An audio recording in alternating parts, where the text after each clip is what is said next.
this video, we're going to teach you how to bunny hop, where to use it in your riding, and if you can bunny hop a little bit, we're going to teach you how to get even higher.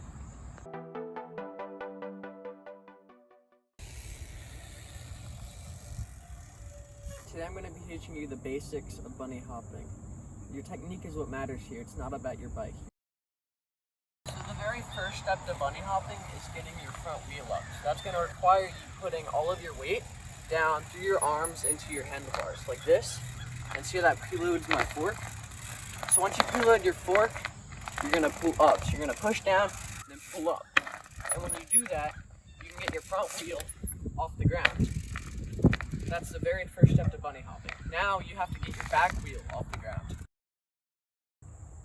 Okay, so when you're preloading, it helps to have a full suspension to learn, but you can get your highest bunny hops on a hardtail. So if you're a beginner, which you probably are, and you have a hardtail, it's the same exact concept, but with a full suspension, you're gonna be able to push into it and preload the shock.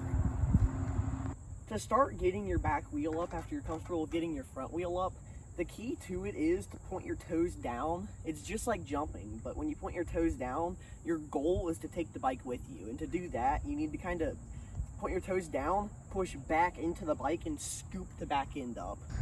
Okay, so back to pointing your toes down and scooping up. It helps to wedge yourself between the bars and the pedals. And when you preload down, if you have a back shock, or even if you don't, you do it by squatting down like you're getting ready to jump and explode up. So you point your toes down, you push into the pedals, and you squat, preload, and explode up.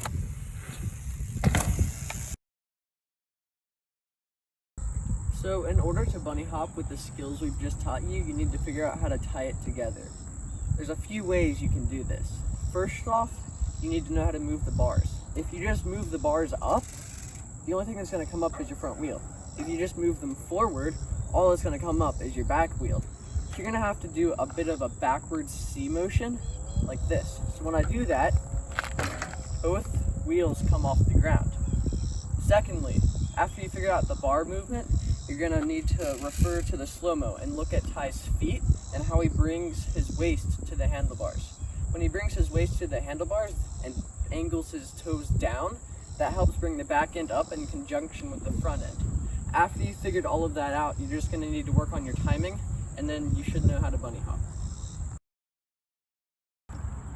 You can use bunny hopping in so many ways in your riding. When you start to learn, I would start practicing by bunny hopping over like a curb or some small obstacle like a rock. And you can use it in your daily riding, like if there's a fallen tree, or it helps when you're jumping, because when you jump, to have control over your bike, you need to stick to your pedals so you can move your back end up and down and left and right in the air.